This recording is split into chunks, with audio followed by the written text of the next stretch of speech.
bienvenue au jardin passager du parc de la Villette, un jardin pédagogique géré de manière écologique pour retrouver la nature. Alors avoir des engrais parfaitement naturels, eh bien c'est les plantes elles-mêmes, c'est ce qu'on appelle les engrais verts.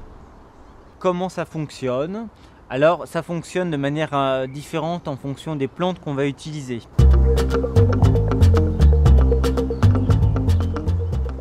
D'abord la facélie.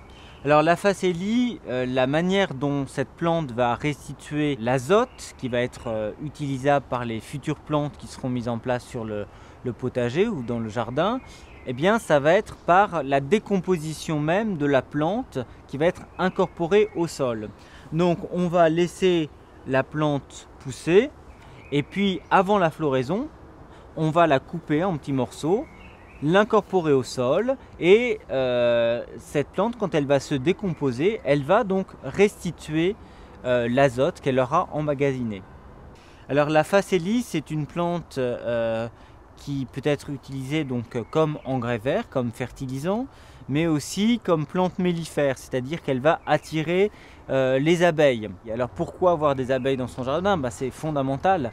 L'abeille, c'est la première des jardinières de l'humanité et sans les abeilles, on n'a pas de fructification.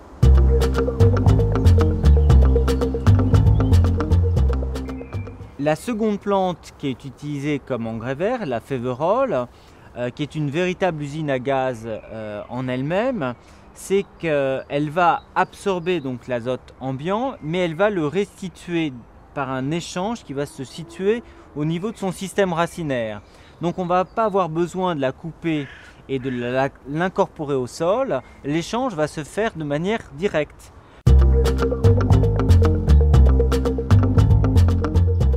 Toutes ces plantes peuvent être aussi utilisées en paillage entre deux cultures, quand vous ne savez pas quoi faire dans votre jardin.